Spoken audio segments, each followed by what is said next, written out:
Bom, boa noite. Hoje é o dia 12 de dezembro de 2017. Esta é a última aula protesto de 2017 e eu faço questão de frisar 2017 porque ano que vem, em qualquer circunstância, retornaremos à prática das aulas protesto, reforçaremos as palestras ato, tal como fizemos com o Boaventura de Souza Santos no dia 14 de novembro, quando literalmente enchemos o Teatro Odilo Costa Filho. Realizaremos uma ocupação, se possível mensal, do Teatro da UERJ, com atividades voltadas para a reflexão sobre a educação pública. Necessitamos, como urgência absoluta, de um fórum permanente de reflexão sobre a educação pública. Precisamos, sobretudo, apesar das enormes dificuldades, manter o ânimo elevado. Na última aula, vocês devem ter percebido que eu estava, como se diz popularmente, com a crista muito baixa. Dezembro é um mês particularmente difícil. Dizia o T.S. Eliot, in The Wasteland, April is the cruelest month. Abril é o mês mais cruel. Para nós que estamos já há 2 anos e algo nessa situação de sofrendo um ataque absolutamente inaceitável por parte do desgoverno do PMDB, para nós da UERJ, o mês mais cruel de todos é dezembro, porque é o mês natalino e ainda que seja um lugar comum ou uma estrutura mercadológica, todos nós queremos dar uma lembrança para o tio, para o sobrinho, para o filho, para a mãe, para os amigos. E na atual situação da UERJ, a única lembrança que nós podemos dar é muito afeto, muito carinho, muita demonstração de amor, porque estamos no dia 12 de dezembro e eu, que sou professor da UERJ desde 1999, eu que neste ano lancei 2 livros, aproximadamente quase 1000 páginas autorais, eu não recebo salário desde setembro. Eu não recebi os salários de setembro, de outubro, de novembro, não recebi o 13º salário de 2016, não recebi o 13º salário de 2017. Portanto, eu, todos os bolsistas, todos os alunos bolsistas, como Everton, que é um aluno bolsista, todos os funcionários, funcionárias, professores da universidade, nós amargamos 5 meses de atraso na folha de pagamento. A situação seria, de qualquer modo, dramática se não fosse ainda mais absurda, porque não são todos os funcionários do Estado do Rio de Janeiro que amargam 5 meses sem nenhum pagamento. São especificamente os funcionários das Secretarias de Cultura, de Ciência, Tecnologia, Inovação e Desenvolvimento Social. Trata-se evidentemente de um claro jogo de asfixia das universidades públicas estaduais, cuja única finalidade é levar a formas mistas ou a formas de privatização. A nossa tarefa nessa circunstância histórica extremamente delicada e difícil é, apesar da enorme dificuldade que vivemos, apesar das adversidades inéditas que enfrentamos, é manter o ânimo elevado. Nenhum de nós, professoras, funcionários, alunos bolsistas, nenhum de nós tem motivo para qualquer constrangimento. Nós temos a nossa dignidade intacta, estamos fazendo o possível e o impossível para resistir. E eu gostaria de mencionar apenas uma coisa. Não temos muito a esperar do desgoverno do PMDB. Só podemos esperar uma asfixia ainda maior e um cerceamento ainda mais grave, sobretudo dada a nossa capacidade de resistência. Mas podemos sim, devemos, temos o direito de exigir, ou pelo menos de esperar, que as demais universidades públicas brasileiras demonstrem, a partir de janeiro de 2018, uma solidariedade ao UERJ que por enquanto não demonstraram. As universidades públicas, tanto estaduais quanto federais, ainda não demonstraram de maneira específica, clara e inequívoca o seu apoio às universidades públicas estaduais do Rio de Janeiro. Não fazê-lo é um grave erro histórico. Não que eu esteja preocupado com uma situação específica, a minha preocupação é com a educação pública no Brasil. As universidades públicas, federais e estaduais, que ainda não hipotecaram de maneira clara a sua solidariedade ao UERJ, as universidades públicas e estaduais brasileiras que não pararam suas atividades conjuntamente por um dia, uma segunda-feira, uma terça-feira, uma quarta-feira, em todo o Brasil, em solidariedade às universidades públicas estaduais do Rio de Janeiro, isto enfraquece a elas. Nós seguiremos resistindo, mas se estivéssemos juntos, já teríamos derrotado o retrocesso. É necessário que compreendamos de maneira absolutamente definitiva: não temos nada a esperar de Henrique Meirelles, Michel Temer e Pezão. Temos muito pouco a esperar do atual desgoverno do PMDB, que faz da sua impopularidade, paradoxalmente, um motivo de força. Vale dizer, o Michel Temer tem 3% de popularidade. Como a margem de erro nas pesquisas é de 3%, nós temos pela primeira vez na história da República, quiçás mundial, um presidente margem de erro. O Pezão está na mesma situação, é um governador margem de erro. Como a pesquisa pode variar 3 pontos percentuais acima ou abaixo, é possível que nós tenhamos pela primeira vez um presidente abaixo de 0 e um governador que certamente lá já se encontra. Paradoxalmente, esta situação os torna mais fortes. Vale dizer, como eles não têm mais nenhuma esperança, nenhuma espécie de carreira política, eles poderão sujar as mãos como nenhum outro governante jamais ousaria. Qualquer político no estado do Rio de Janeiro que fizesse 10% do que o Pezão fez, não se elegeria sequer síndico de prédio. O Michel Temer não se elege sequer síndico do seu condomínio. Por isso mesmo, eles tentarão fazer todo o trabalho sujo que nunca se teve coragem de realizar neste país. Deles não temos nada que esperar. Precisamos nos fortalecer, precisamos ter a moral elevada, precisamos ter uma enorme determinação e disciplina e precisamos seguir lutando, independentemente da diversidade das condições. Mas temos muito a esperar das universidades públicas, estaduais e federais. E eu realmente espero que em 2018 o comportamento das universidades públicas e estaduais de todo o Brasil mude. Que haja, de fato, uma vez por mês, uma paralisação nacional. Em todas as universidades, em todos os níveis. Uma paralisação combinada. Que estejamos nas ruas, que deixemos claro que nós não vamos aceitar o retrocesso na educação pública. Este é o país no qual a experiência republicana, num traço tipicamente brasileiro, foi uma experiência de exclusão pela educação. Eu explico. É simples, mas é dramático. Nas experiências republicanas tradicionais, a república, a coisa pública, inclui através da educação. Na experiência francesa, a famosa opção napoleônica, a inclusão era feita pelo Estado que fornecia o ensino e criava assim um cidadão. Na experiência inglesa e norte-americana, que é a experiência protestante, a inclusão era feita pela necessidade de aprender a ler para ter acesso às escrituras. Geralmente as igrejas, antes do Estado, forneciam a educação. Em ambos os casos, a educação era a promessa de chegar-se a um patamar similar. Ora, a República no Brasil principia em 1889, um ano depois da abolição da escravatura, da tardia abolição da escravatura. Na primeira Constituição Republicana, estabelece-se como critério mínimo, indispensável para exercer a cidadania, sem a qual a República não faz sentido, a alfabetização. Era preciso ser alfabetizado para poder votar. Ora, mas há apenas 3 anos a abolição da escravatura havia sido feita. E não houve no Brasil um gesto sequer do Estado para assimilar a massa de escravos que foi liberta. Pelo contrário, no Brasil, quando ocorre a escravidão, não há um único programa público para a assimilação dos ex-escravos. O que ocorre no Brasil é que os proprietários de escravos são indenizados. São eles que ganham com a abolição da escravatura. A República, muito em breve, estabelece a alfabetização como critério para ser cidadão. Ora, quem eram os alfabetizados? Isso somente mudou no Brasil em 1988, na chamada Constituição Cidadã. Por isto mesmo, Constituição Cidadã, quando se estabeleceu que qualquer brasileiro, independentemente do nível de alfabetização, podia votar.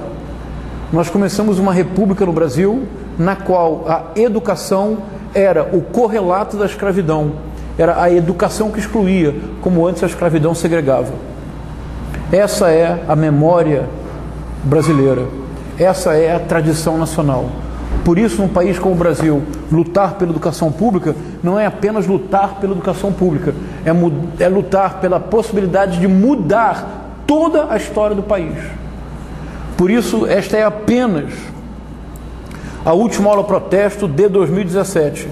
Em 2018, independentemente das circunstâncias, as aulas protesto começarão mais fortes. Eu espero que com um número maior de colegas. A UERJ tem 2.000 professores aproximadamente. Se 10% dos professores da UERJ aderirem à ideia da aula protesto, nós teremos 200 aulas protesto por semana. Se tivermos 200 aulas protesto por semana, nós nos tornamos notícia mundial em 2 semanas pela nossa presença no Facebook. É o que precisamos fazer.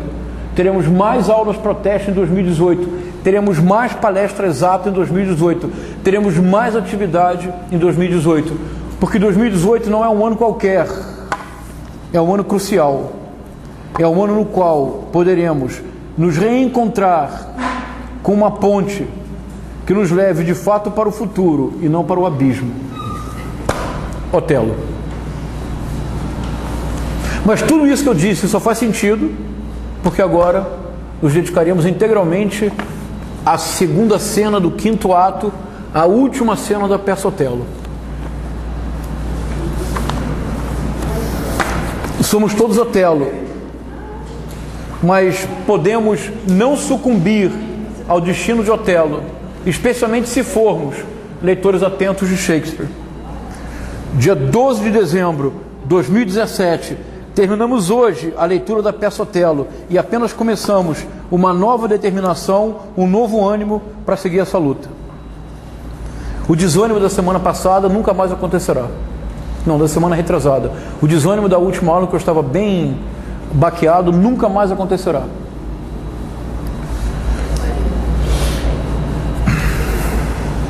Síntese brutal de tudo que fizemos, porque hoje é o último dia. Quando principiamos o semestre, em agosto, não foi, Everton? A situação era grave, mas não era tão dramática quanto se tornou durante o semestre. Assim, a leitura de Otelo seria de fato o que faríamos durante o semestre. Como eu sempre faço nas aulas de literatura comparada, passamos o semestre inteiro lendo apenas um texto, palavra a palavra, minuciosamente, porque o objetivo, mais do que transmitir um conteúdo, é desenvolver uma forma, um método de leitura literária, que depois, se lhes parecer interessante o método, ele pode ser levado para qualquer aula, ele pode ser levado para a vida. A razão de fazê-lo é simples. Hoje em dia, todo jovem, o Marcos, o Everton, o Vinícius, não é possível que eu erre agora. Olhe para mim com atenção. Vitória. De fato é uma vitória, né? Finalmente. A Vitória, todos eles que são jovens, a Fabiana, todos que são jovens, têm uma capacidade de baixar informação e de obter dados no Google, no YouTube, que um velho como eu já não possui. Hoje, em qualquer lugar do mundo, um excelente aluno, em um mês, domina o conteúdo da matéria. Me expresso mal. Não domina o conteúdo da matéria, mas tem à sua disposição um manancial de informações que, quando eu fui aluno de graduação, para que eu obtivesse o mesmo manancial de informações, eu precisaria de 2 anos de visitas às bibliotecas. Por isso, hoje, tão importante quanto transmitir um conteúdo, que é o que eu faço na discussão da peça, introduzindo o palco elisabetano, o treinamento do ator elisabetano, tão importante quanto isso, ou talvez mais, é o método de leitura que nós estamos desenvolvendo, em que vocês percebem que é possível ler uma peça compreendendo o teatro shakespeariano como sendo uma das experiências intratextuais mais radicais da história da literatura. Isto é, Um texto que se dobra sobre si mesmo, que anuncia, que retém, que faz o leitor voltar, que antecipa para o espectador. Esse método de leitura é ainda mais importante, eu diria, indispensável nos dias de hoje. Porque, de novo, jovens como vocês, uma jovem como a Gabriele, que chegou agora, hoje vocês têm à sua disposição uma quantidade de informações que nunca antes na história da humanidade esteve disponível. E vocês sabem muito bem lidar com isso. Vocês são capazes, ao mesmo tempo, de digitar uma mensagem, assistir televisão, escutar uma música e responder ao telefone. É uma geração que já nasce multitask, capaz de realizar várias tarefas simultaneamente. Na universidade, eu não tenho nada para ensiná-los sobre isto. Eu sou professor de literatura, eu não vou começar a dar aula de canção popular, ou de cinema. Eu sou professor de literatura. O que eu posso oferecer para vocês, que vocês não têm no cotidiano de vocês, é a leitura que nós fizemos de Otelo. Letra a letra, palavra a palavra, cena a cena, ato a ato, até construir, se possível, uma nova ideia de teatro e uma nova ideia da peça. Então isso era o pano de fundo do nosso curso. Do ponto de vista da leitura específica da peça, o que eu estou propondo é uma releitura radical de Otelo. Mas, uma vez que eu já disse qual é a metodologia que eu usei, e isso, claro, só eu mesmo posso mencionar, para dizer qual é a hipótese de leitura de Otelo, eu vou pedir que o Marcos mencione para vocês a hipótese de leitura de Otelo. E Marcos, volta para você mesmo agora você se mostrará para o público. Bom, a gente está lendo aqui a peça com a hipótese de que as leituras que foram feitas de Otelo até o momento, elas não captaram o racismo, né, e o preconceito que Shakespeare denunciava na peça, né? Então Otelo não é, na verdade, aquele personagem animalesco e totalmente sem racionalidade, que é a forma mais comum de se interpretar Otelo.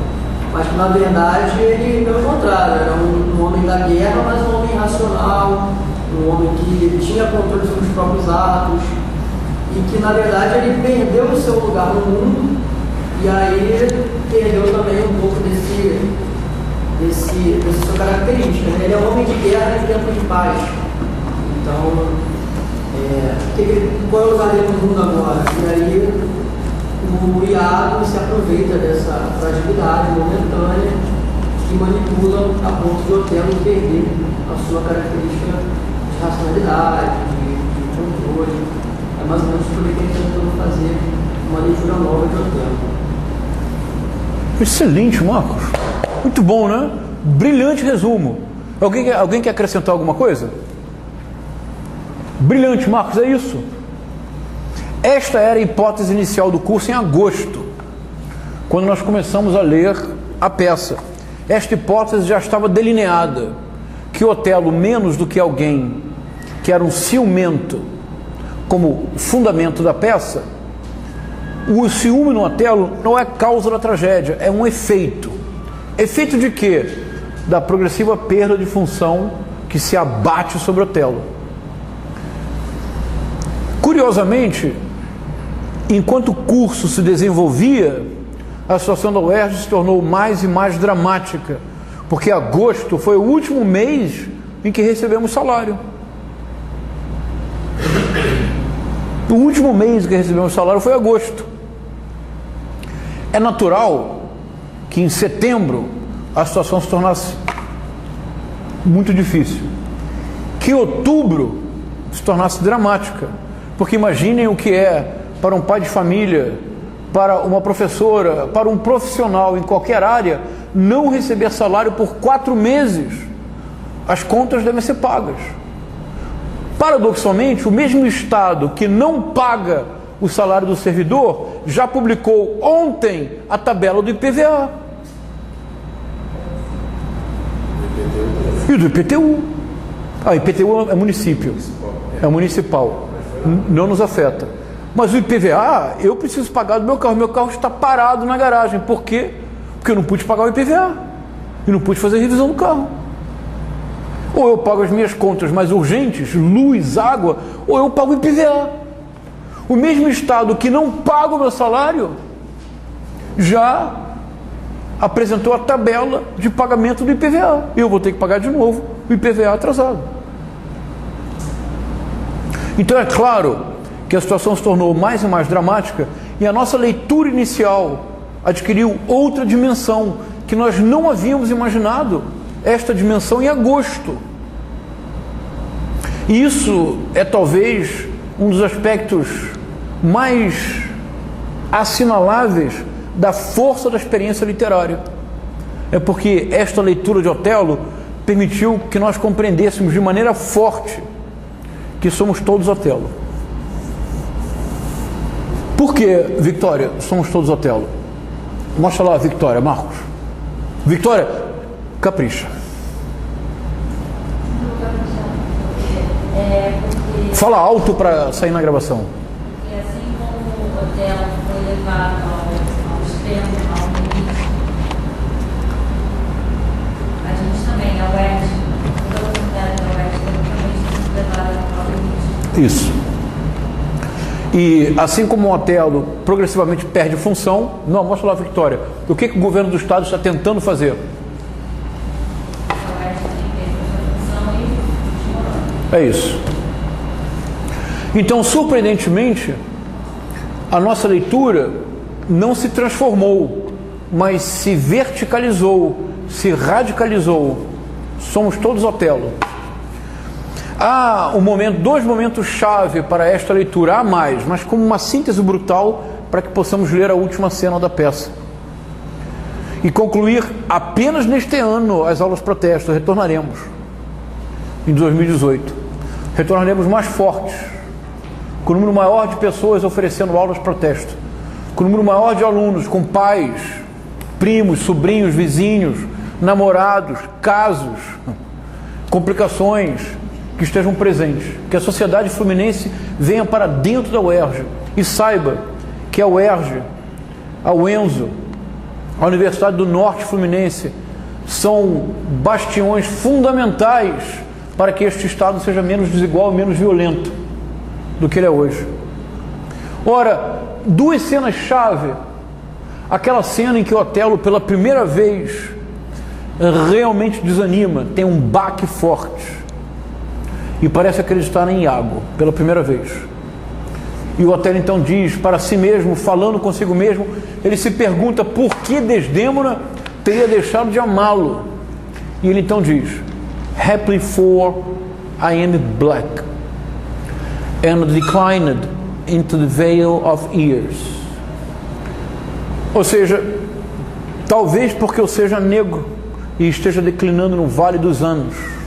E ele diz um pouco antes, e porque ele não possui the soft phrase of peace, o linguajar da paz, que de fato ele não possui, ele não é um homem de paz. Isto é, no primeiro momento na peça em que o Otelo realmente desanima, baqueia, em que o Otelo principia a cair na armadilha de Iago, Otelo internaliza a fala de Iago, Rodrigo e Brabâncio.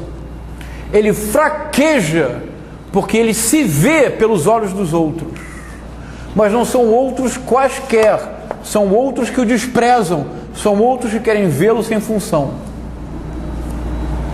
Numa analogia com a nossa situação, nós não aceitaremos nunca que nós, da UERJ, da UENSO, da Universidade do Norte Fluminense, da FAETEC, do CERCIERJ, do Teatro Municipal, nós nunca aceitaremos, em nenhuma circunstância, que nós sejamos definidos pelos olhos de um secretário de Cultura, que quando quer citar Bertolt Brecht, fala Bertoldo Brecha, cuja cultura não passa da escolinha do professor Raimundo, escolinha na qual ele seria reprovado, porque além de tudo, o sujeitinho sem graça. Bertoldo Brecha, dizia ele, e ele foi corrigido no plenário, ele não entendia a correção. Este senhor, que agora não é mais secretário de Cultura, os olhos deste senhor, para todos nós, são opacos, não tem luz, não tem brilho próprio, nada nos dizem. O secretário de Ciência e Tecnologia afirmou, como se entendesse do tema, que na UERJ não se faz pesquisa, para justificar o fato de que eu, que sou professor pesquisador desta universidade, há 9 meses não recebo uma bolsa de pesquisa para fomento da pesquisa e da pós-graduação, uma bolsa chamada Prociência, uma das mais importantes inovações desta universidade, inovação importante e similar à política de cotas implantada no Brasil pela primeira vez nesta universidade. Este secretário disse que na UERJ não se faz pesquisa. Eu não serei definido pelas palavras deste homem, que não tem nem sequer pós-graduação, que eu nem sei onde se formou, que não é capaz de falar um português minimamente decente. Na última avaliação quadrienal da CAPES, a única universidade do Rio de Janeiro que não teve curso de pós-graduação descredenciado foi esta universidade. Pós-graduação é pesquisa. Se não se faz pesquisa nesta universidade, onde se fará? Nós não seremos definidos pelas palavras dos outros, nós não seremos definidos pelo olhar de quem não nos compreende. Nós não seremos definidos em nenhuma circunstância pelo desprezo com que eles nos olham, porque na verdade o desprezo maior é o da população fluminense em relação a todos eles. E os que não estão ainda no SPA Bangu 1, 2, 3, em breve lá estarão. A peça então, surpreendentemente, nos ajuda a compreender a nossa própria situação e nos ajuda a saber o que fazer, como agir. O momento definitivo em que Otelo realmente fraqueja e baqueia é uma frase dilacerante, em que agora, plenamente convencido da traição, Otelo, pouco antes de executar a Desdémona, já totalmente agora sim, fora de si, Otelo diz: farewell, Othello's occupation is gone.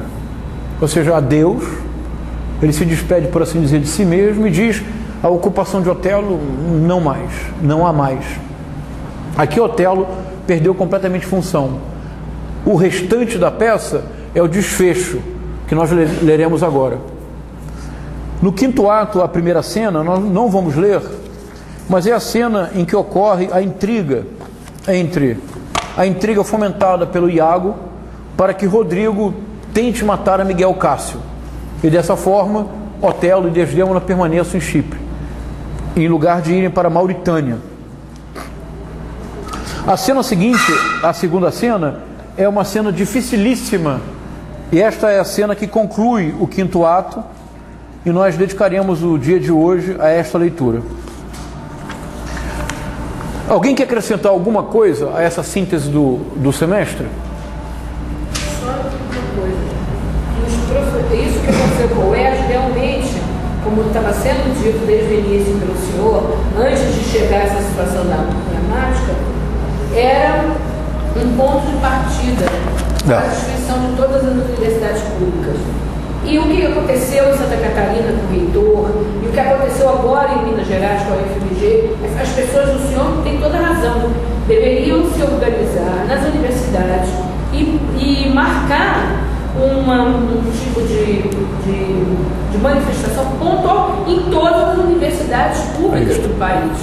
Porque é assim, primeiro foi a UERJ, todas as universidades do Estado, e será com todas elas. Quer dizer, isso está num processo enorme de destruição e de desmoralização de todas as universidades públicas. E se as pessoas que são as interessadas são os professores, principalmente, não são os alunos, mas o professor, porque é um emprego, os funcionários, que são pessoas que recebem por aquelas instituições, elas não estiverem, enfim, é isso. Só porque o senhor falou, me causa uma agonia, porque na Paraíba também já houve uma tentativa de fazer uma manifestação, o reitor foi submetido ao Ministério Público, foi lá tentando impedir uma determinada atividade da universidade, quer dizer, violando a autonomia universitária.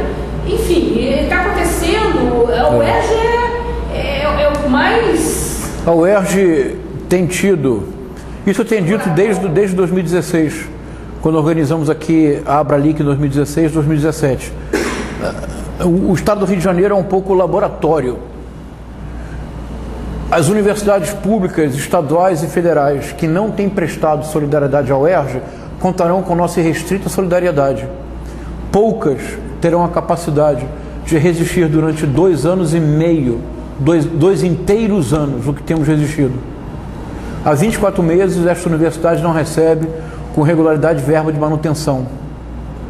Já é a segunda vez que os seus professores, funcionários e alunos passam 4 meses sem receber um centavo. Continuamos produzindo, continuamos existindo. São poucas as universidades neste país que poderiam fazer isso. A solidariedade efetiva que não estão prestando ao UERJ, nós estamos prestando antecipadamente, pelo exemplo de resistência que estamos dando. Mas se não se compreender que é necessário que as universidades públicas, estaduais e federais manifestem de maneira mais clara a solidariedade não ao UERJ, mas à própria educação pública, a situação vai ficar ainda mais difícil. E o próximo ano é um ano decisivo. Segunda cena, segundo ato.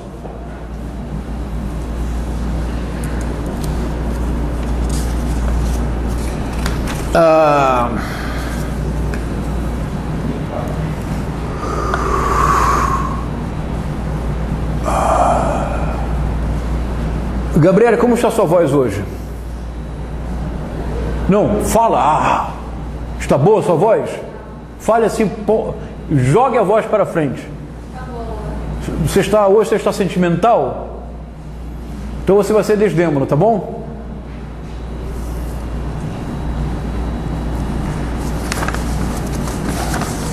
Essa cena é dificilíssima.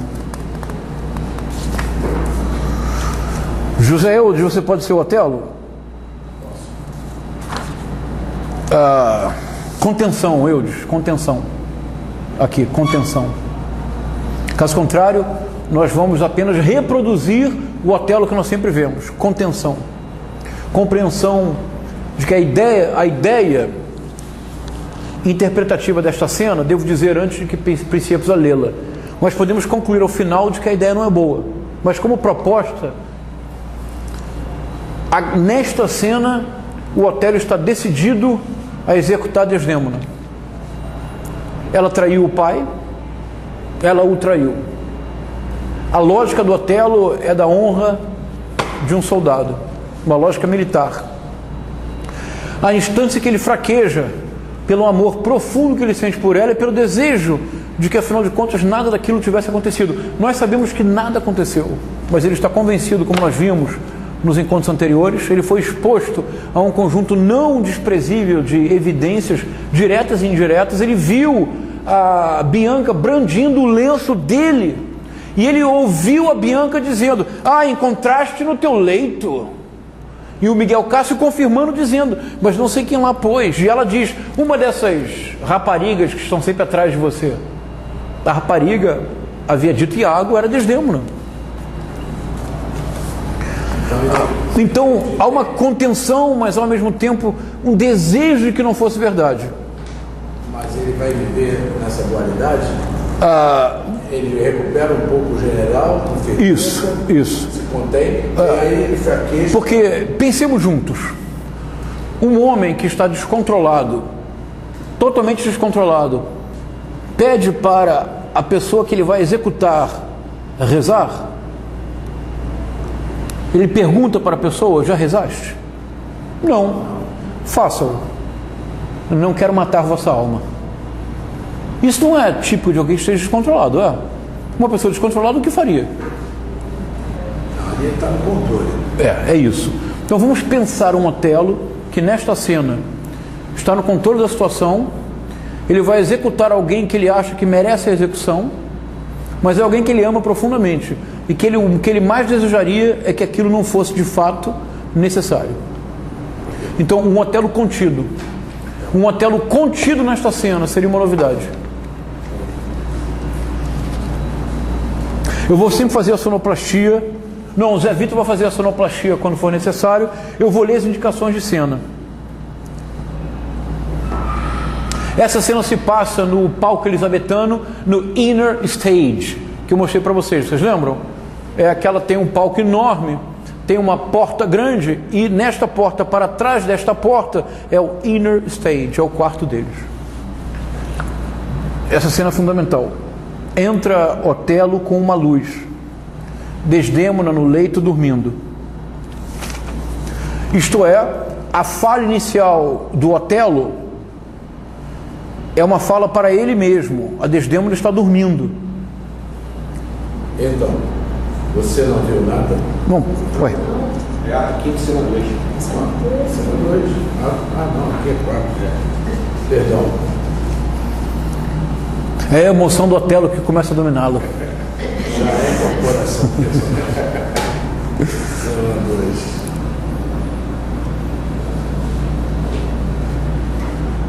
Está aí a causa, minha alma. Não deixe que eu a nomeie estrelas virginais. Está aí a causa. Mas não vou verter seu sangue, nem ferir essa tez que é mais alva que a neve, e mais suave que o alabastro dos mausoléus. Mas sim, tem que morrer ou trairá outros homens. Então, só um minuto. Então, esta é uma cena dificilíssima. Vamos nos permitir lê-la de uma forma distinta. Vocês concordariam que até agora o que o Otelo disse não revela uma pessoa descontrolada? Ele não vai verter sangue para não macular a pele alva. E ele diz a razão pela qual ele a executará. Tem que morrer ou trairá outros homens. Que homens, para ele, Otelo, ela até agora traiu? Ele e o pai. Pode seguir. Mas sim, tem que morrer ou trairá outros homens. Apagar a luz e assim apagar a luz. Se agora eu te extinguir o núncio flamejante, a tua luz antiga, caso eu me arrependa, poderei restaurar. Talvez você possa ser ainda mais contido, mais melancólico. É que ele está com a lamparina na mão e ele faz um belo jogo de uma imagem. Se ele apagar a luz da lamparina, ele depois pode reacendê-la. Mas se ele apagar a luz de Desdémona... Mas morta a tua luz, tu, forma ardilosa da excelsa natura, não sei onde encontrar a prometeica tocha, que religa a tua chama.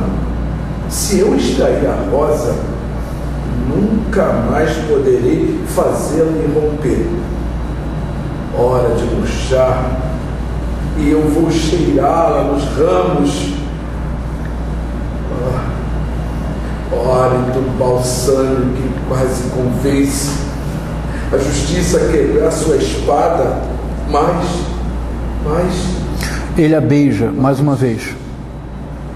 Fica assim quase, ou quando morta, que eu te matarei e depois te amarei mais uma vez. Ele a beija e ela continua dormindo. Oh, doçura fatal, sim que vou chorar, mas é um pranto cruel, é um pesar celestial que ataca onde mais ama, está despertando. Só um minuto. Qual é a... Opa, deixa eu tirar daqui. Qual a sua interpretação desta fala do Otelo?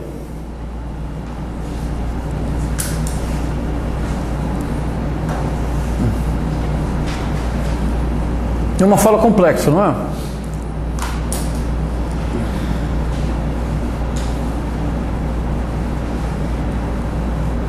É a sua mesma interpretação. É. Não é? Mas eu tenho uma mente assim, cheia de imagens, eu fiquei desesperado ouvindo, eu nem sei o que dizer. Essa chama que ele traz na mão, a chama que está na cama, que é a Desdémona, que é... Mas olha só uma frase importante que ele diz. Então ele a beija. Ó hálito balsâmio, que quase convence a justiça a quebrar sua espada. Isso é muito importante. Isso é bem importante.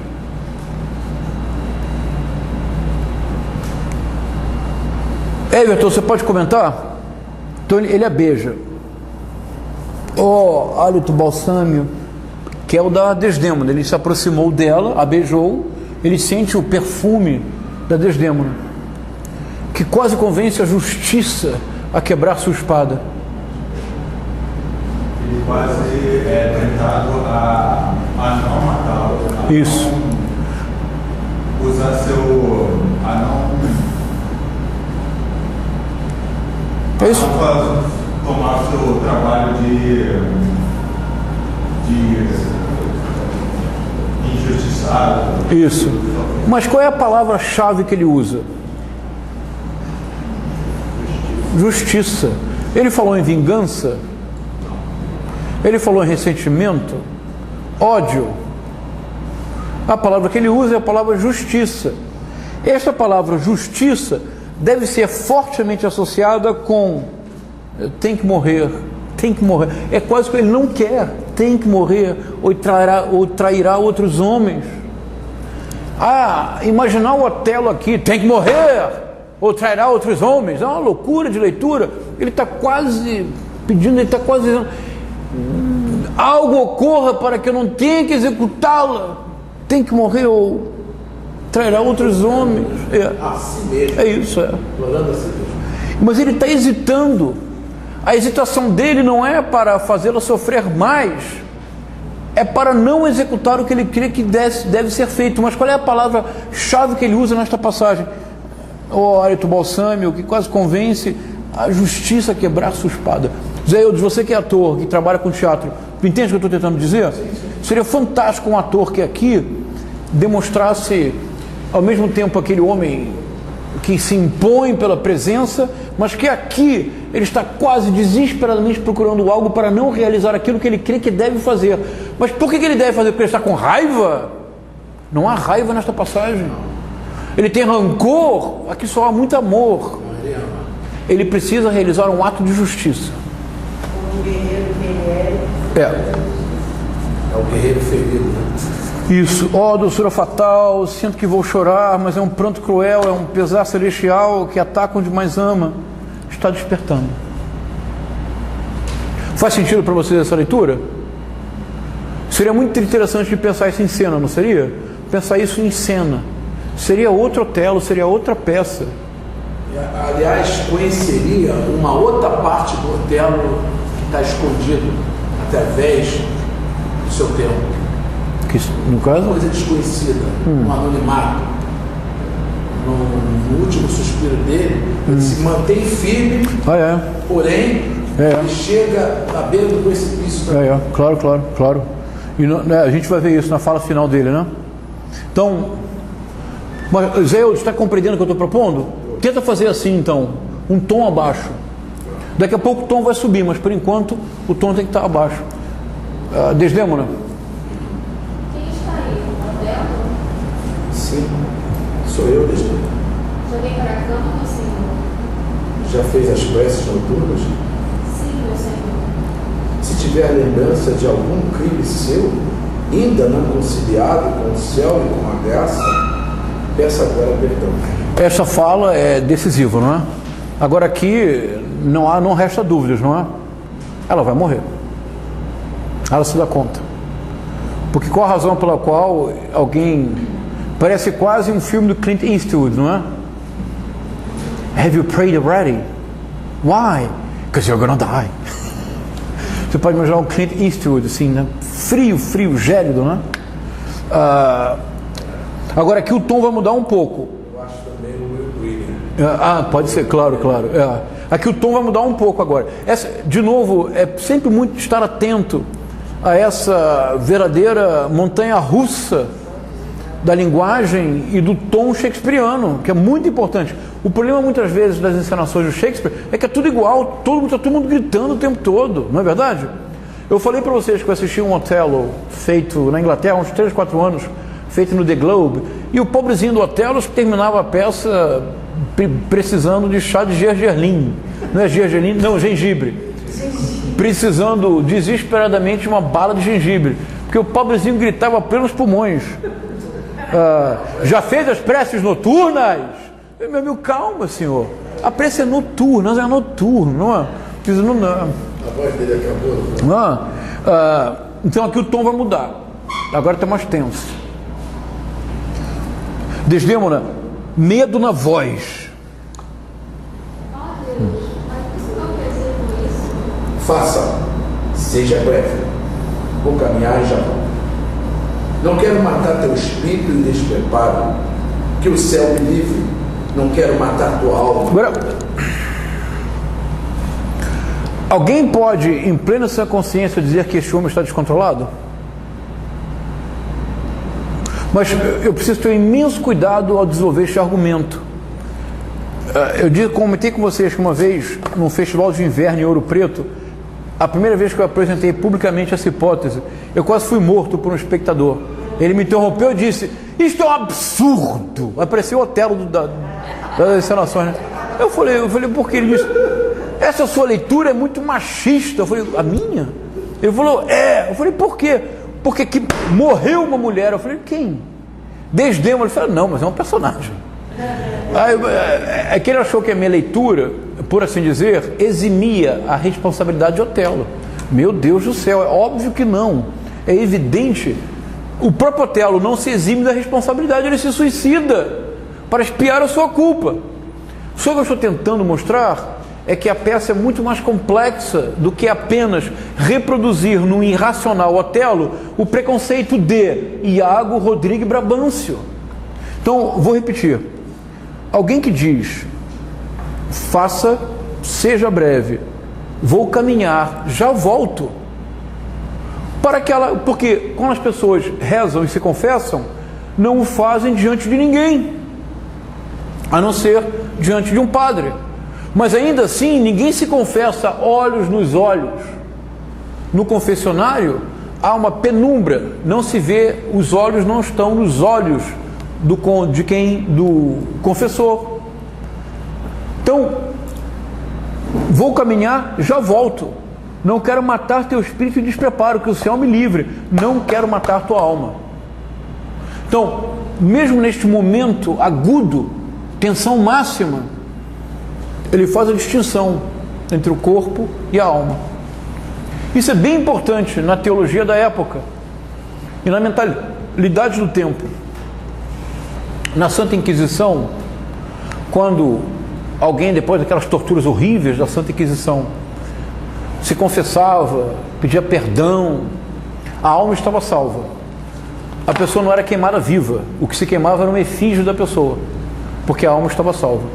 A pessoa só era queimada em vida quando ela se havia recusado a reconhecer os pecados, e por isto a alma arderia no inferno. Se a alma arde no inferno, sobretudo o corpo. Então, aqui é uma distinção que nós perdemos a sutileza da distinção.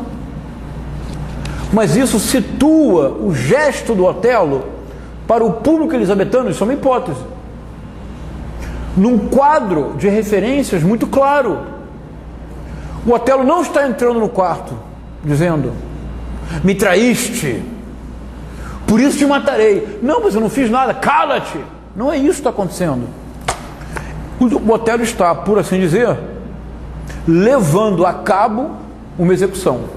É hipótese, né? Ele já passou, né? Isso, exatamente. No momento que ele faz isso, exatamente. Isso, exatamente. Ele já passou nessa fase. Agora ele se recupera em parte. Exatamente. Agora, é bem claro que eu não estou aqui justificando o Otelo, não é verdade? Eu estou apenas tornando a leitura mais complexa. Agora, é uma hipótese, vocês podem discordar, a gente pensa aí. Desdêmona, agora, de medo, a sua voz agora revela um temor imediato. Você disse matar? Disse. Então, do céu, me tenha piedade. Amém. É o que eu desejo. Alguém pode comentar essa frase? Amém é o que desejo? Simone? Eu acho que acabou. Ela vai rezar, mas para ele já está marcado, né? Que assim, o que ele deseja? que o céu. Ou seja, ela vai morrer? O corpo dela vai perecer? Será uma luz que se extinguiu? Mas o que é que talvez não morra? É isso. Amém é o que desejo, que ela se confesse ou que pelo menos salve a alma. Senhor, posso dizer que ele cumpre a justiça da terra, mas reza para que ela seja absolvida É isso. por Deus. É, porque quem se confessa é absolvido. Essa é a ideia. De novo, ninguém aqui está justificando nada, mas nós estamos tornando a peça muito mais complexa, não é verdade? Você imagina um bom ator, as nuances que isso possui. Quando nós não vamos mais ter tempo, mas se nós víssemos, vocês podem em casa, eu vou mandar uma lista de encenações para que vocês vejam. Muitas vocês descarregam no YouTube. É inacreditável como as encenações são muito lineares, são personagens muito planos, eles gritam muito, estão desesperados. Dá vontade de perguntar, o problema dos shakespearianos ingleses é que eles sabem inglês demais. Não é possível ler Shakespeare sabendo inglês tão bem. O problema é inflexão gramática. Vamos lá então. Desdémona.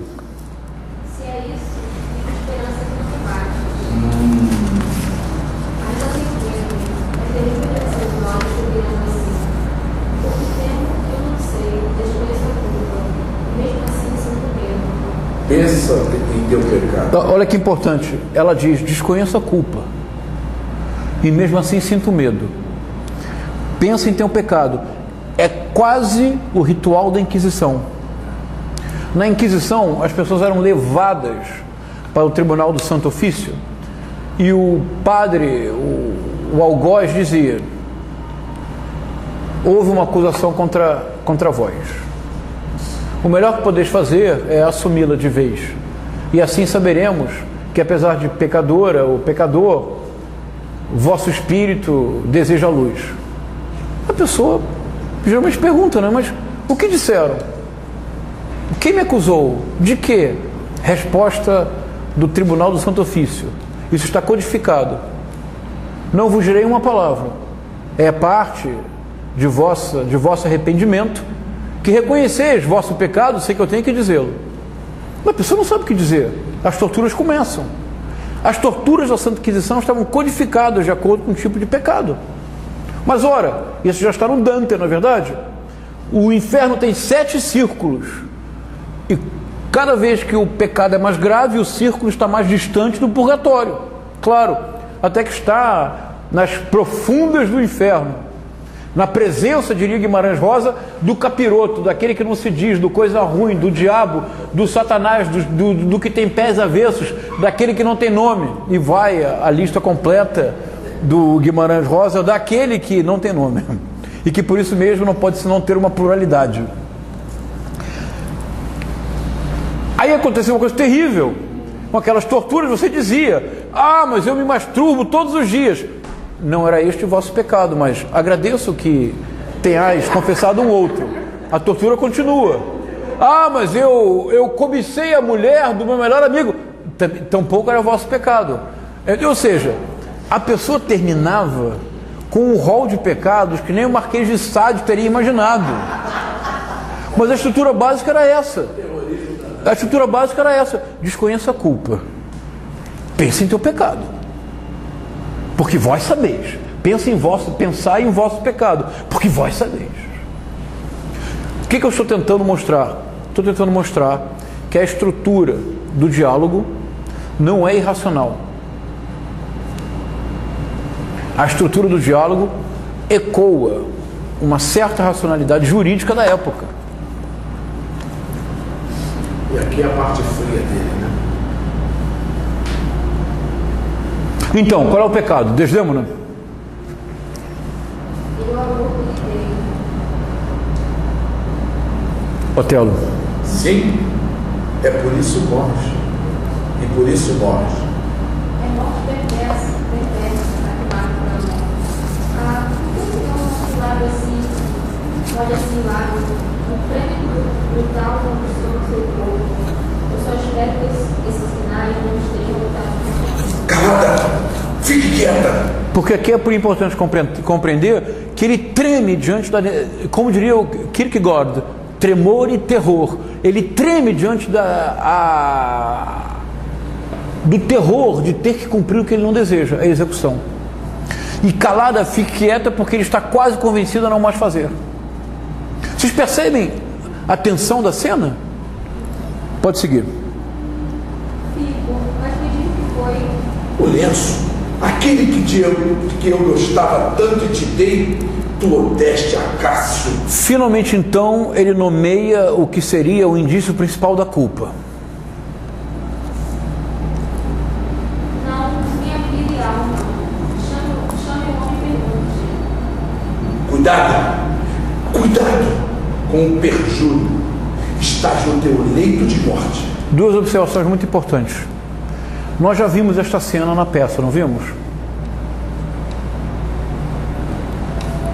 Quando o Otelo é levado para o Senado de Veneza, acusado de ter, através de feitiços, sequestrado e seduzido Desdémona, e ele não tem como se defender, o que é que ele diz?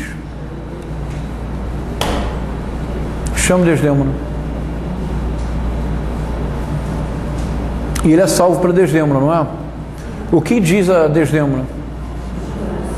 E se ele tivesse feito com a Desdémona o que fizeram com ele?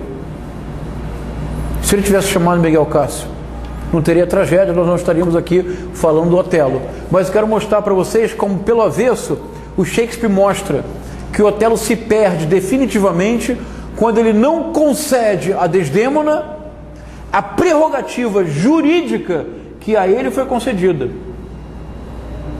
Porque se ele era acusado de ter seduzido e enfeitiçado a Desdémona, era preciso chamar a Desdémona. E se Desdémona é acusada de dar o lenço a Miguel Cássio, de por ele ter sido seduzida, é preciso chamar a quem? A Miguel Cássio. Seria a mesma ação. Otelo recusa a Desdémona aquilo mesmo que o salvou, e agora ambos se perdem. Mas percebam a perfeita engenharia teatral desta peça. A intratextualidade shakespeariana é o que torna o seu teatro, por assim dizer, eternamente presente.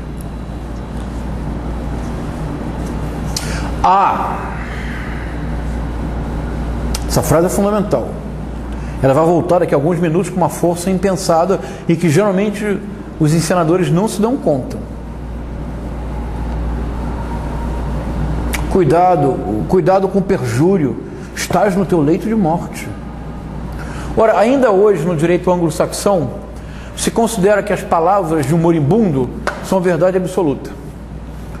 E se alguém estiver morrendo e disser o culpado da minha morte é Marcelo, tchau, você pode ter o Cacai como advogado, você vai para a prisão.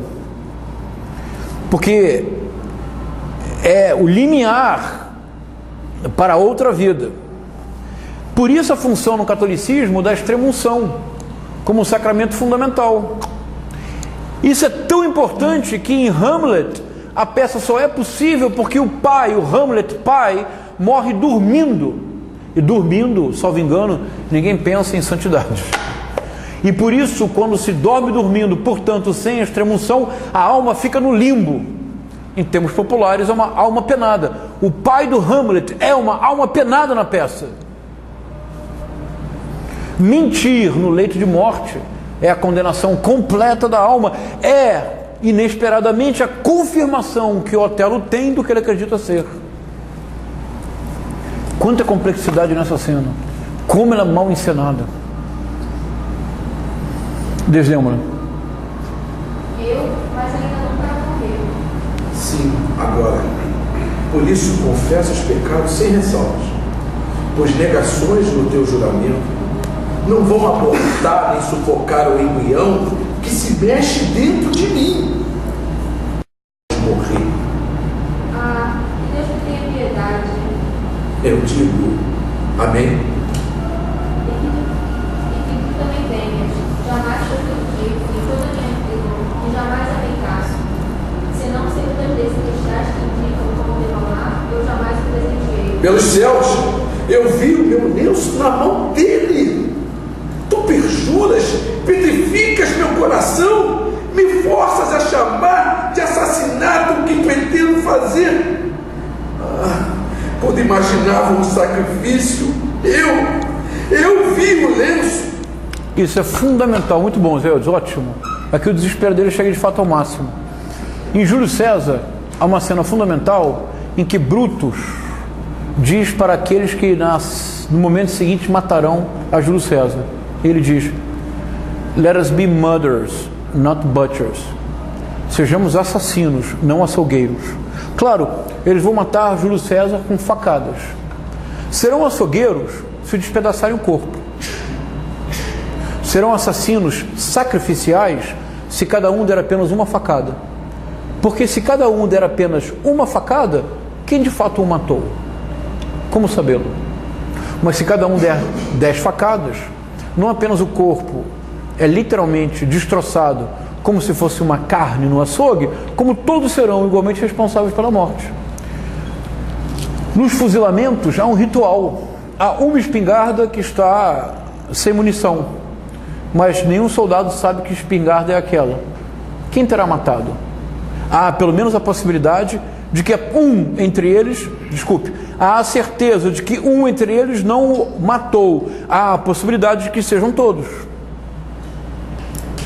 Ele diz com todas as palavras: me forças a chamar de assassinato o que pretendo fazer, quando imaginava um sacrifício.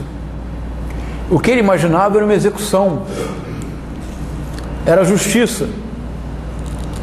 Mas se ela mente, na concepção dele, por favor. E por que na concepção dele ela mente? Porque ele viu algo. O que ele viu? O lenço, mas ele efetivamente viu o lenço brandido na mão de Bianca. O que faltou aqui para o Otelo? Repito, que ele concedesse a Desdémona o que a ele foi concedido. Se ele esperasse 20 minutos, tudo se esclarecia. Quando finalmente o Otelo recupera o domínio do tempo, o faz quando não deveria fazê-lo. E aqui a temporalidade volta como eixo central da peça, criando uma estrutura de uma enorme complexidade, que exigiria de fato uma encenação filigranada, minuciosa, sutil. Desdémona. Agora, evidentemente, você está absolutamente pasma, porque você não deu o lenço a ninguém. Ela quase chorou agora, ela enxugou uma lágrima. Então ele encontrou. Então cadê ele? Chama aqui agora para confessar a verdade. Já confessou. O que, Senhor? Confessou. Morte.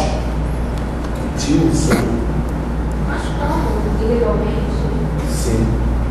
Ele não vai confirmar isso. A boca dele está calada. O honesto Iago cumpriu ordens. Ou seja, para o Otelo, o Miguel Castro não pode ser chamado, porque para o Otelo, neste momento, ele estará morto. Na primeira cena que não lemos, é quando, teoricamente, o atentado contra o Miguel Castro ocorreu.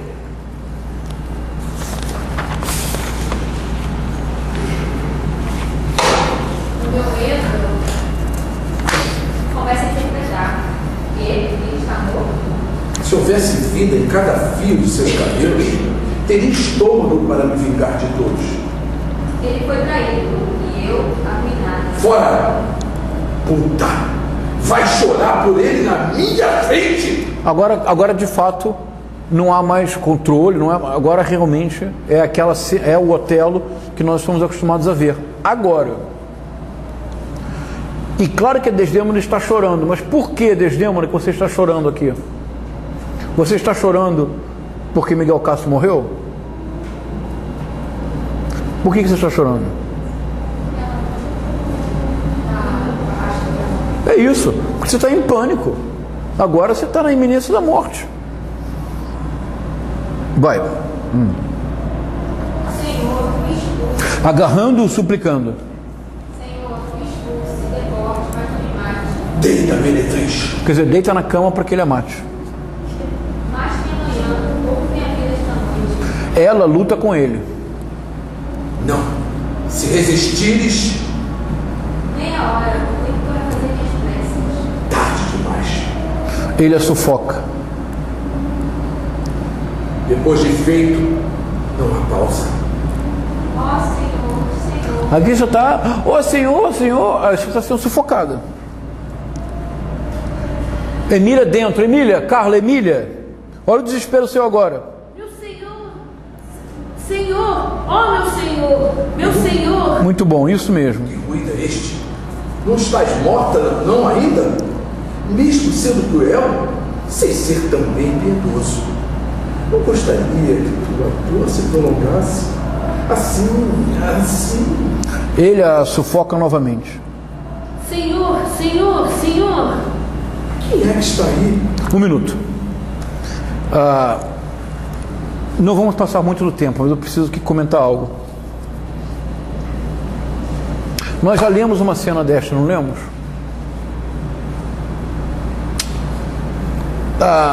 Senhor, me expulse, deporte, mas não me mate. Me mate amanhã, poupe minha vida esta noite. Meia hora o tempo para fazer minhas preces. Nós já lemos uma cena muito semelhante, não é? Sim. Qual é a cena?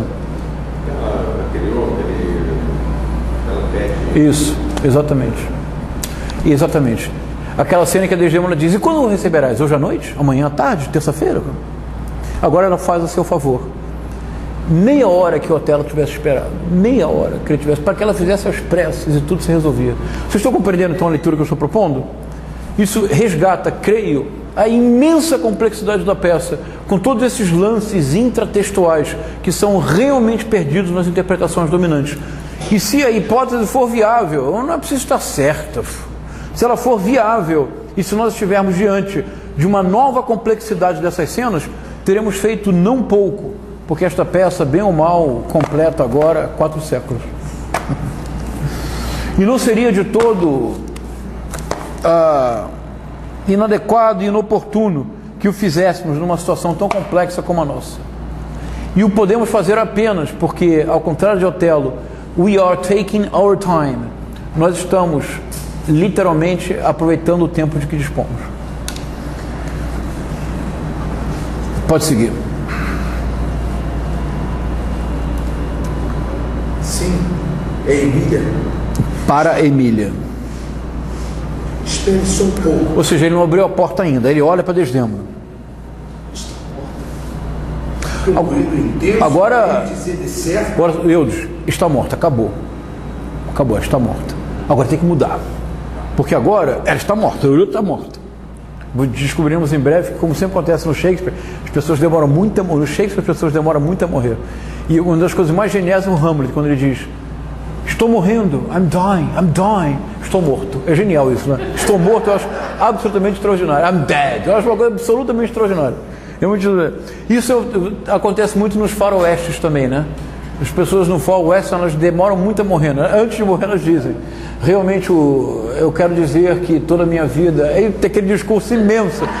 Quando chega no ponto final, sem problema nenhum, pá. Quando é mais sofisticado, termina na reticência, né? Então você sabe, morreu. Mas já disse tudo, né? Tudo que era necessário está dito. Então, está morta. Agora, você já cumpriu sua execução, que se tornou um assassinato, pela sua indignação diante do que você considera ser uma mentira.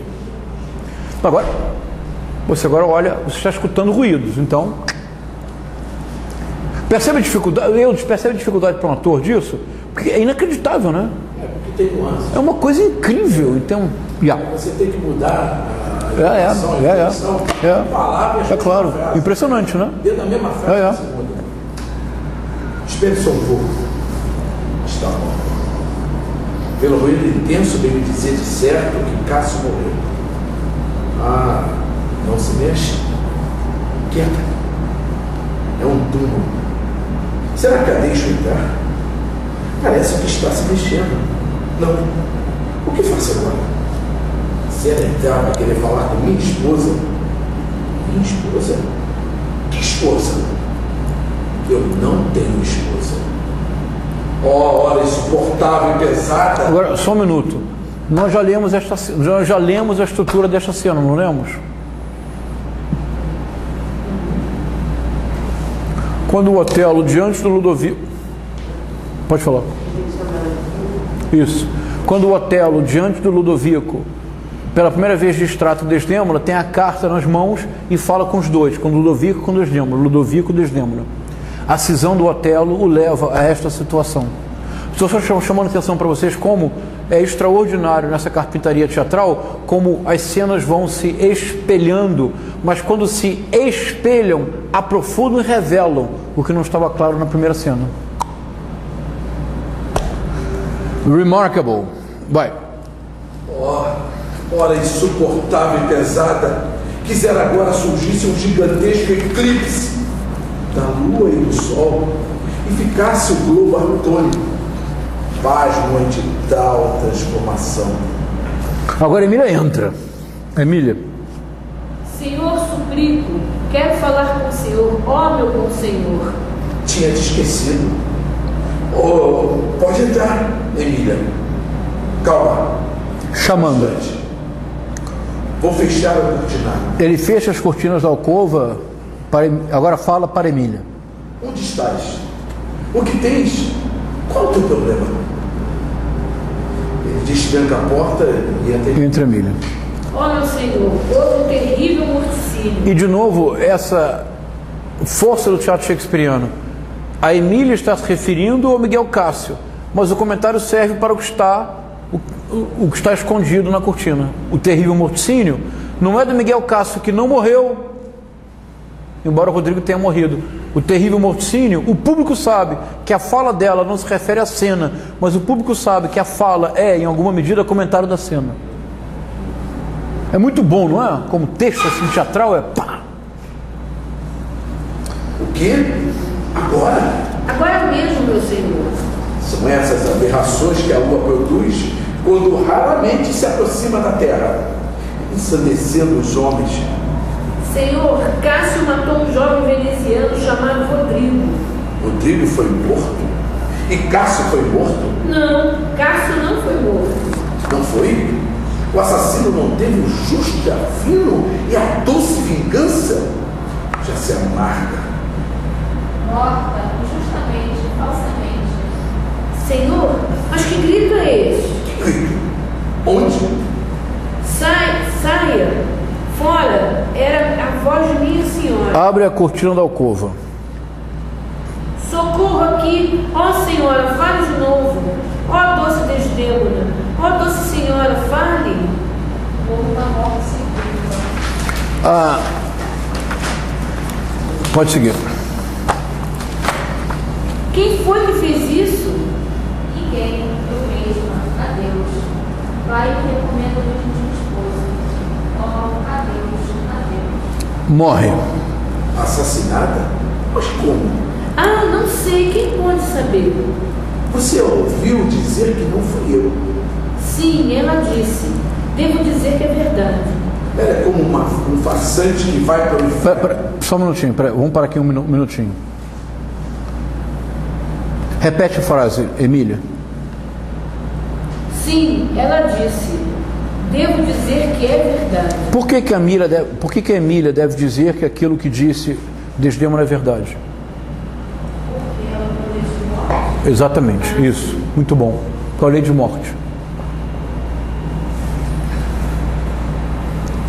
Isto é, se Otelo agora for dissimulado, ele será acusado da morte da esposa? Ele será responsabilizado? Leia a sequência. Ela é como um farsante que vai para o inferno. Fui eu que a matei. Por isso mesmo ela é um anjo, e tu és um demônio negro. Ela estava virando uma leviana, uma puta. Isso é calúnia, monstro, demônio. Ela era falsa como a água. Só um minuto.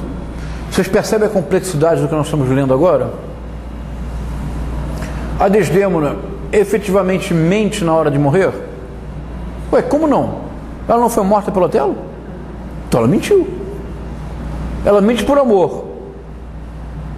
Mas se ela mente na hora de morrer, ela comete perjúrio. Se ela mente na hora de morrer, então o Otelo acredita ter razão. E por isso ele reconhece tê-la matado. Não porque ele esteja descontrolado. Fui eu que a matei. Não, ele está dizendo que fui eu que a matei. Vamos imaginar essa hipótese. Eu não estou dizendo que é a única leitura possível, mas imaginemos essa hipótese. Fui eu que a matei. Eu acho que agora ele tem certeza do ato de justiça que ele fez. Exato, é isso. Isso que eu estou propondo. É uma leitura que parece possível, não é?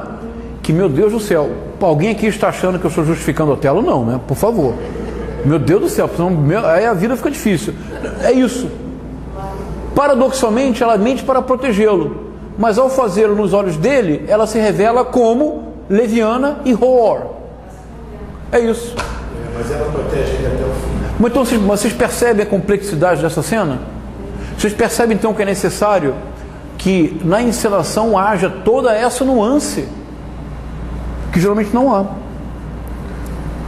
Agora, vai lá. Vamos terminar nos 10 minutos. Vai lá. Agora, ela era falsa como água, Emília. E tu és brusco como fogo por dizer que ela foi falsa. Ela era fiel, celestial.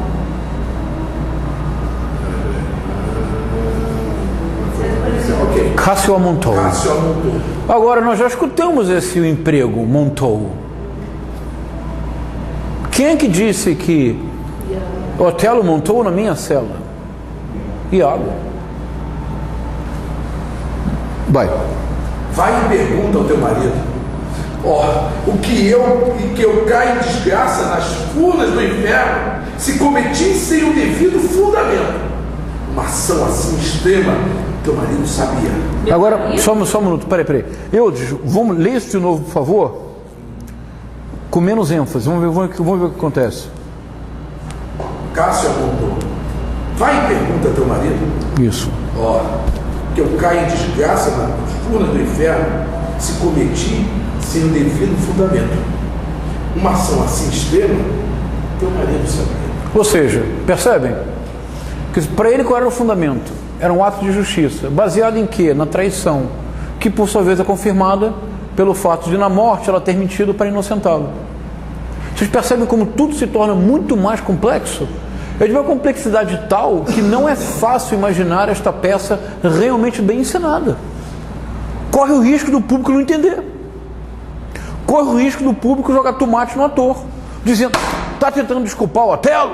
Como aquele rapaz que quase me bateu no Ouro Preto. Aí eu expliquei o bacana em Ouro Preto é que eu fui defendido por todas as alunas que estavam na sala. Elas diziam, não, o professor está dizendo outra coisa. E ele, seu machista! E as alunas diziam, não, mas ele está propondo outra coisa. Eu dizia, obrigado, estou justificado. Essa é a melhor leitura que eu jamais tive das minhas intenções. Mas você joga a peça no lixo se você mantiver uma Justamente. Ela tem que ter. É claro. Tem que ter, é claro. Tem que ter firmeza, tem que ter frieza. Mas, sobretudo, é preciso compreender que aqui o Otelo acha que realmente ele tem fundamento e o que ele cometeu foi um ato de justiça. Nós sabemos que não, mas essa é a crença profunda do personagem. Não crença no sentido psicológico. Não. Dentro do texto. No teatro, o ator que mantém o mesmo equilíbrio fala que é uma fala monocórdia. Que seria o caso. Bom, eu vou agora passar para a última fala que vamos ler. Alguém quer fazer algum comentário sobre a interpretação que eu propus? Vinícius, como é que você sintetizaria essa interpretação que eu propus? Em relação mais a essa Não é esta parte, é essa cena que é tão complexa e difícil. De que ele estaria como que designado os valores dele, o meio dele é necessário, de justiça, e essa confirmação estranha que a Helena faz, que eu acho que é uma das coisas mais estranhas da peça, realmente você pode entender como se isso confirmasse para ele. Isso. E a suspeita dele que a pastor era justificada. Isso. Que é uma coisa extremamente complexa. Simone, quer falar algo? Ela defende primeiro, quando tira a culpa dele, segunda, com o livro da consciência dele, que afinal de contas ele estava certo. É incrível, né? É incrível. Então, leiamos agora, para concluir, a fala final de Otelo. Porque o que segue é a descoberta que o Otelo faz de que Iago traiu, porque a Emília diz isso na frente de todos, e o Iago, por isso, mata a Emília, foge o Iago, depois será preso. Todos então estão reunidos. O Otelo se desespera agora, porque compreende o erro que cometeu, e desarmado aparentemente, embora guarde uma arma com a qual se matará, agora se arrepende, compreende perfeitamente o engano que ocorreu. Entram Ludovico, Montano. Ludovico, primo de Desdémona, veio de Veneza. O Montano era o governador de Chipre. E Miguel Cássio numa cadeira, porque ele foi ferido quase de morte, mas sobreviverá. Tiram a espada do Otelo, que não resiste. Ele já é um homem, por assim dizer, já morto. No poema do Fernando Pessoa, ele seria um cadáver adiado que procria, mas aqui ele já não pode nem sequer procriar, porque ele matou Desdémona. Agora sim, ele assassinou Desdémona, porque agora ele sabe do erro que cometeu. Há uma última fala complexa, difícil, que eu quero que nós leiamos juntos. Página 259 desta edição.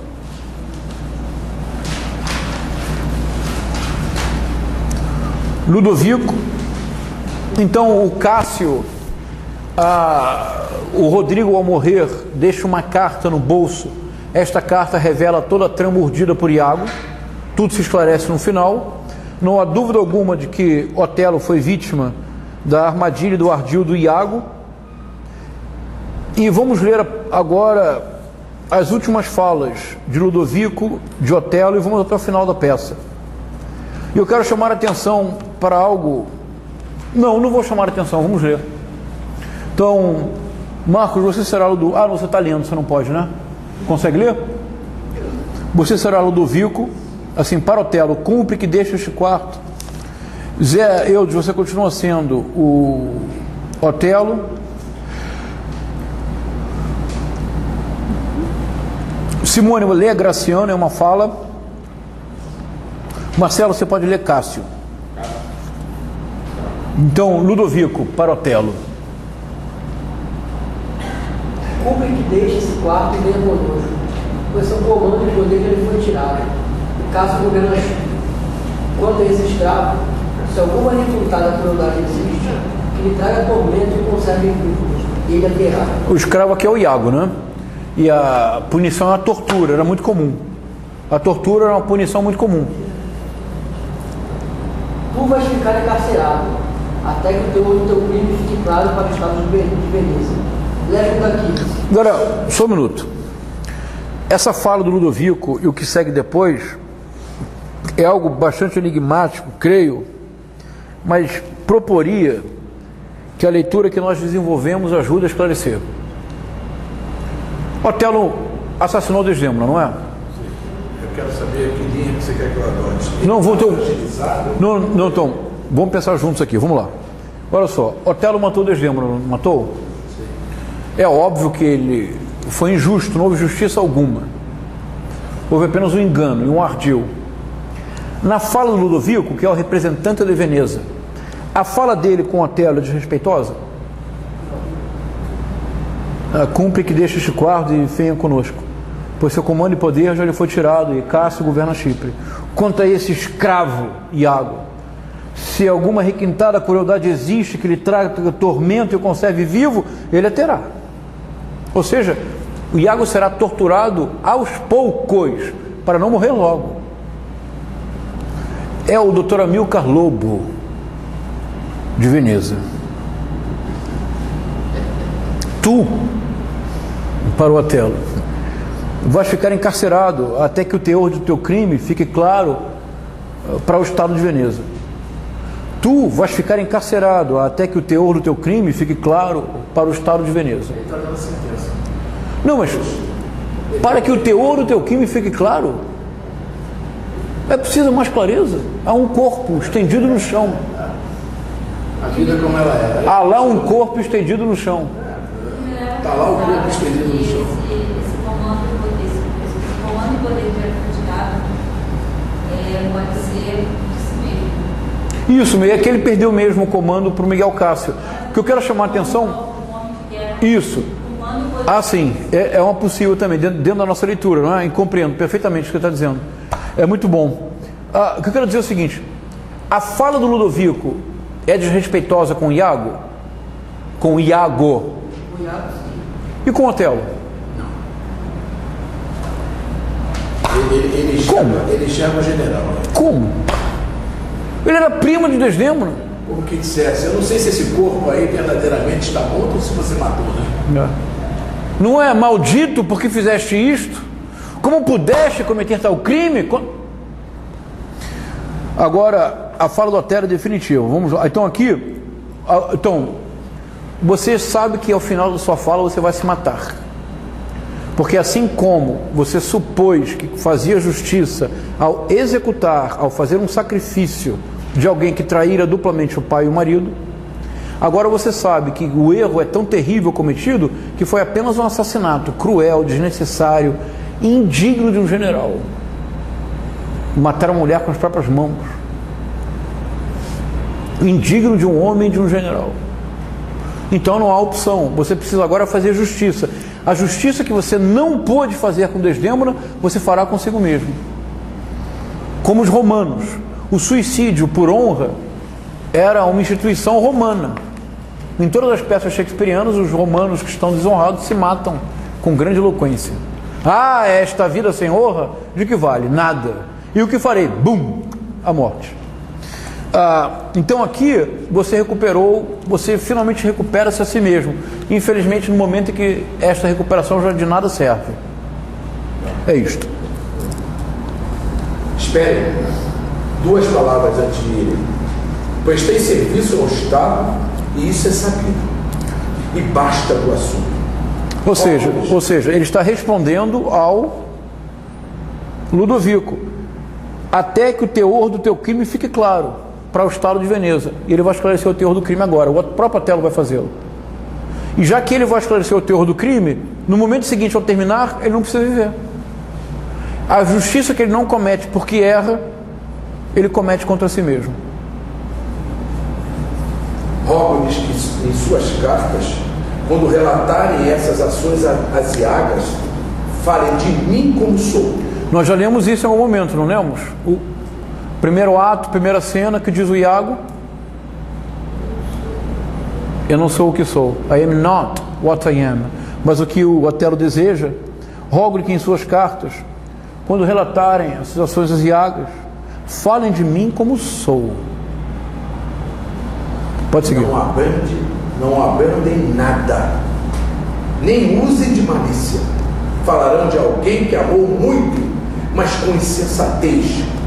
Alguém pouco propenso ao ciúme, mas que, desfraldado, perpetrou ato extremo, cuja mão, como a do pobre e baixo indiano, jogou fora uma pérola, mais cara que sua tribo, cujos olhos baixos, mesmo que poucos afeitos aos líquidos humores, derramam lágrimas tão fartas quanto os bálsamos dos arbustos árabes.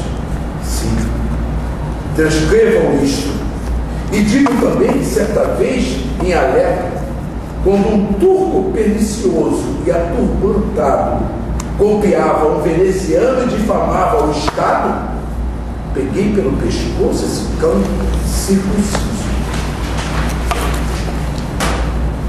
e o golpeei assim.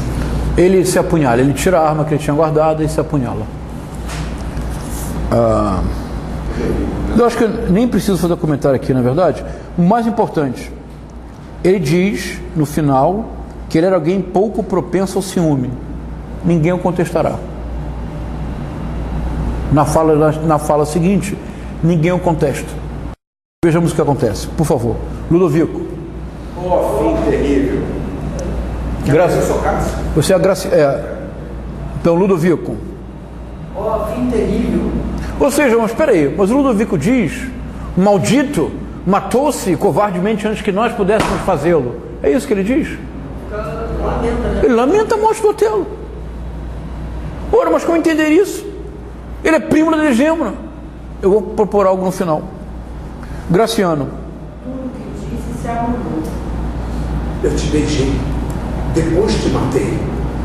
Só o que deixo matar a mim mesmo e morrer com um beijo. Beija Desdémona e morre. Temia isso, mas não vi que estava armado, pois tinha grande altivez. Só um minutinho. Repete, Cássio. Temia isso, mas não vi que estava armado, pois tinha grande altivez. Isto é, trata-se de uma condenação do Otelo ou de um elogio? Ele acabou de matar Desdémona. É primo do Ludovico. Ludovico, para Iago. Ó cão espartano, mais selvagem que a angústia, que a fome é o mar, olha bem o fardo trágico desse leito, é obra tua. Ou seja, quem é no final, quem realmente é vituperado, quem realmente é considerado o grande vilão? E Otelo? Há quase que um lamento pelo fato do Otelo ter caído no ardil de Iago, ou não? É o texto. Bom, segue. Ó visão que envenena o olhar, melhor cobrida. Ou seja, os dois mortos, porque estão no inner stage. Cobrem, fecha a cortina, agora no palco ficam apenas Graciano, Ludovico, Cássio, Iago, Secto. Graciano, fique com a casa, tome posse dos bens do Mouro, cuja herança lhe pertence. E ao senhor governador. Governador Miguel Cássio. Fica o ofício de enquadrar esse monstro infernal, quando ou de baixo torturas. Ó, execute e vou logo embarcar. E ao nosso antigo estado, tudo isso narrarei como feito documentado. Reconheçamos, é um final muito surpreendente, não é? Por que surpreendente? Por que, Fabiana, surpreendente?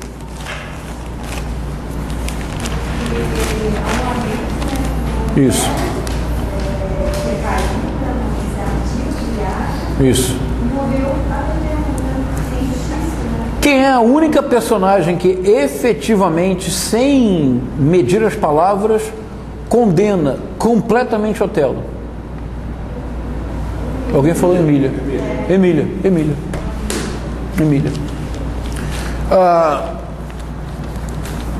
Porque o próprio Ludovico, Porque a solidariedade da mulher também. Só mais uma mulher nova. engraçado é que o próprio Ludovico, que é primo de Desdémona, o Iago morre com a sua honra ilibada. Não, o Otelo. O Otelo. Ele recupera a honra ao cometer contra si a justiça que ele acreditara ter levado a cabo com Desdémona. Menos aqui. Aí foi por isso que o cara te acusou de machismo. Foi isso. Mas é uma loucura, não é? Uma leitura, meu Deus do céu. Eu acho que, qual o objetivo desta leitura? Tornar a peça mais complexa.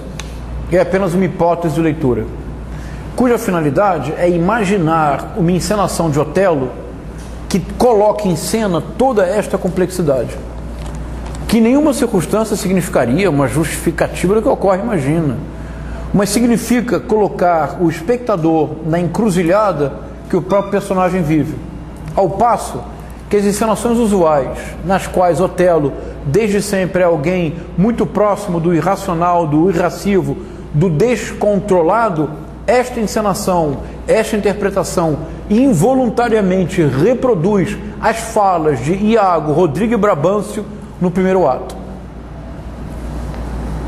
Mas essa leitura, que não pretende ser única e que obviamente pode ter falhas aqui ou ali, é sobretudo uma imersão profunda no texto, é sobretudo o passar o semestre inteiro. Quantas aulas tivemos? Quantas, Everton? Não sei. Quantas? Victória? Eu não sei dizer, porque gravadas, esta é a 10ª aula protesto. Tivemos antes aulas. Então foram como? 15, 16, 17, 18 encontros em que passamos o semestre inteiro dedicados à palavra shakespeariana. Repito, o que desenvolvemos é apenas uma possibilidade de leitura forte, porque é muito próxima ao texto.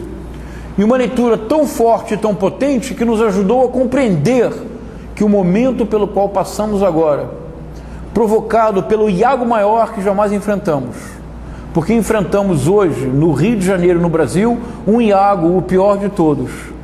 Um Iago cuja impopularidade lhe permite ousadias.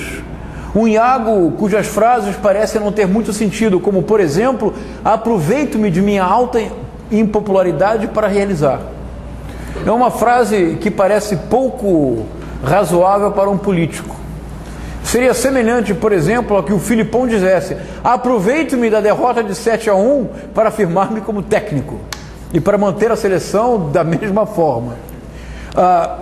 Esta leitura minuciosa, que inventa para um texto que possui mais de 4 séculos, inventa uma possibilidade interpretativa para um texto que possui mais de 4 séculos, que traz este texto para o nosso cotidiano, que faz com que compreendamos melhor a situação que vivemos por esta imersão profunda no texto.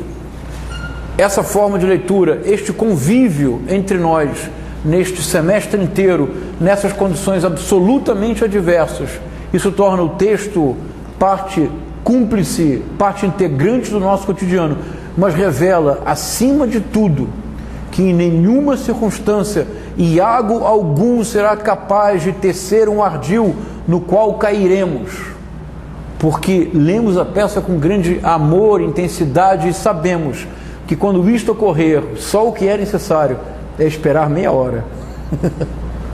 É dar o tempo para que a Desdémona realize a sua prece. É conceder aos outros o que a nós foi concedido. O benefício da dúvida. Chamar o outro, escutar a mais alguém. Não encerrar-se na verdade na qual se crê. Não encerrar-se em si mesmo e nas evidências que talvez tenhamos tido diante dos olhos. O Banco Mundial está errado. O economista do Banco Mundial não sabe fazer contas. Porque se o economista do Banco Mundial soubesse somar 1 mais 1, ele teria dito que mais do que tornar a UERJ público-privada, basta retirar do judiciário os puxadinhos jurídicos. Basta retirar do legislativo metade das suas benesses. Não sejamos cruéis. Não sejamos o Iago do legislativo. Eles têm direito a 20 assessores, deixemos 10. Eles têm direito a X litros de gasolina, deixemos X sobre 2. E eles têm direito a 40 passagens aéreas, deixemos 20. E eles têm direito a auxílio moradia, cortemos só um pouco. E se fizermos isso nas câmaras de vereadores, das assembleias legislativas, no Senado Federal, esta economia financia toda a universidade pública brasileira e ainda financia a ciência e tecnologia, CAPES e CNPq. O economista do Banco Mundial não sabe fazer conta, mas nós sabemos ler, letra a letra, palavra a palavra de Otelo. Por isso, não haverá Iago algum cujo ardil nos enrede. E em nenhuma circunstância nós jamais perderemos nossa função. Mas deixa eu escutar a Carla primeiro antes de concluir. Então, porque o Banco Mundial diz que a universidade pública é custo, claro, é custo, investimento, não é investimento, é custo. Claro, então a universidade pública é custo, investimento exatamente isso, é o puxadinho jurídico. Isso é o investimento. É para aí que eles investem. Na verdade, para o Banco Mundial, universidade é investimento se for nos Estados Unidos ou na Europa. Para o Banco Mundial, universidade é investimento se for Harvard, Stanford, Sorbonne. Aí universidade é investimento. No Brasil, no Rio de Janeiro, uma universidade popular que se encontra no enclave do que é a verdadeira cultura popular do Rio de Janeiro, entre a Mangueira, entre Vila Isabel, no Maracanã. Uma universidade para a qual os alunos podem vir de ônibus, de trem, de metrô, a pé. Uma universidade que instituiu o curso noturno para acolher os trabalhadores. Acolheu a mim, eu fui trabalhador e estudei aqui à noite.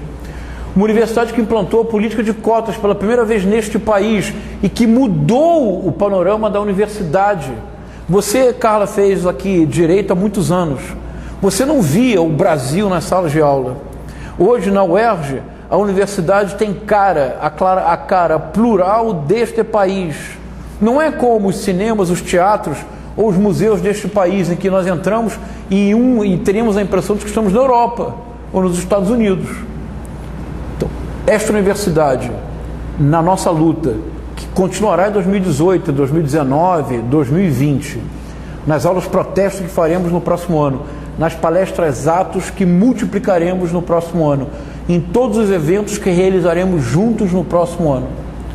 Em nenhuma circunstância nós jamais seremos enredados por Iago algum, porque lemos Shakespeare, porque somos todos Otelo, mas somos um Otelo que jamais diremos farewell, Othello's occupation is gone. Enquanto estivermos juntos, lendo um texto literário durante todo um semestre, durante 20 encontros, para inventar, para imaginar uma hipótese que pela primeira vez está sendo levantada, não haverá Iago algum que poderá derrotar a UERJ, derrotar a educação pública. Muitíssimo obrigado a todos vocês por terem participado dessa iniciativa da aula protesto. Continuamos ano que vem.